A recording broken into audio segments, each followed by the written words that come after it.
আসসালামু আলাইকুম রহমতুল্লাহ। আশা করি সবাই ভালো আছেন। একটু আগে সবগুলো নিউজ পোর্টালে হয়তোবা নেতানিয়াহুর মৃত্যুর সংবাদ প্রকাশ হচ্ছে।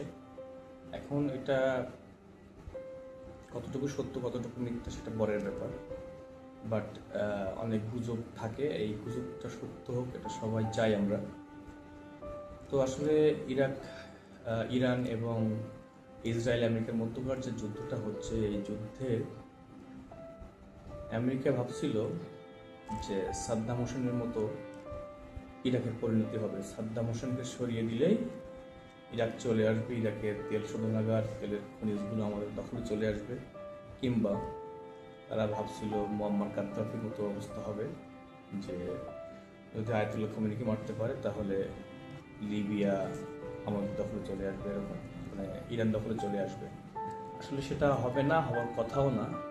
কারণ এখানে আয়াতুল্লাহ খামেনির যে স্ট্র্যাটেজি বা ইসলামিক রিপাবলিকের যে স্ট্র্যাটেজি সম্পূর্ণ ভিন্ন ছিল। তো এখানে অন কাইন্ড অফ ব্যালেন্সড আর কি। যেমন মুস্তফা খামেনি এখন ক্ষমতায় আসছে, আয়াতুল্লাহ খামেনি উনি চায় নাই যে কখনো ওনার পারিবারিক তন্ত্র এখানে এস্টাবলিশমেন্ট হোক, বাট বোর্ড অফ গার্ডিয়ান তারা সিদ্ধান্ত নিয়েছে মুস্তফা খামেনিকে প্রধান হিসেবে তারা নির্বাচিত করছে। আশা করি মুস্তফা খামেনির হাত ধরে আরও অনেক এগিয়ে যাবে ইরান। এখানে যদি মুস্তফা খামেনিকে হত্যা করা হয়, শহীদ করা হয়, পরবর্তীতে আবারও নেতা নির্বাচন হবে, কিন্তু ইরান কনস্ট্যান্টলি তার জায়গায় স্থির থাকবে, এটা আমরা আশাবাদ ব্যক্ত করি। ইরানের প্রচুর ক্ষয়ক্ষতি হচ্ছে, যেটা সত্য। তার থেকেও বড় সত্য হচ্ছে যে আকাশ প্রতিরক্ষা ব্যবস্থার উপরে আঘাত হানছে ইরান। এটা হচ্ছে বড় একটা আশার দিক। ইসরায়েল এবং আমেরিকার যে বড় গর্বের জায়গা, থার্ড এবং অন্যান্য প্রতিরক্ষা ব্যবস্থাগুলো অনেকটাই দুর্বল হয়ে গেছে আর কি। এখানে জয় পরাজয় মানে কখন কী হবে, কোথায় হবে, এটা জানি না আমরা। তবে আমরা আশাবাদী এই যুদ্ধে ইরান জয় হবে।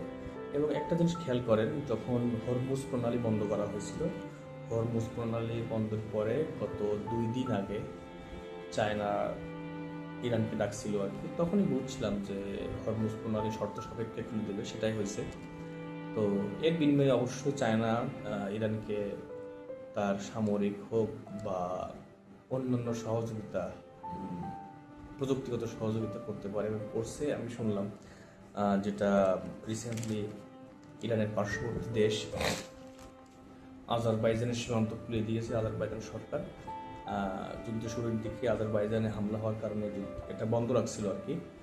তো ইরান জানায় যে এটা হামলাটা আমরা করিনি, গতকালকে কিংবা আজকে সকালে আজারবাইজান সীমান্ত খুলে দিয়েছে। সুতরাং মস্কো থেকে বা চায়না থেকে যুদ্ধের সরঞ্জামাদি, রসদ কিংবা অন্যান্য সহযোগিতা আসতে পারে, এই আশাবাদ রাখতেই পারি আমরা। দেখা যাক, আল্লাহ ভরসা। সবাই দোয়ার দরখাস্ত রাখবেন ইরানের জন্য, মুসলিম জনগোষ্ঠীর জন্য এবং মুসলিমের জন্য সর্বদাই দোয়া থাকলো। আসসালামু আলাইকুম।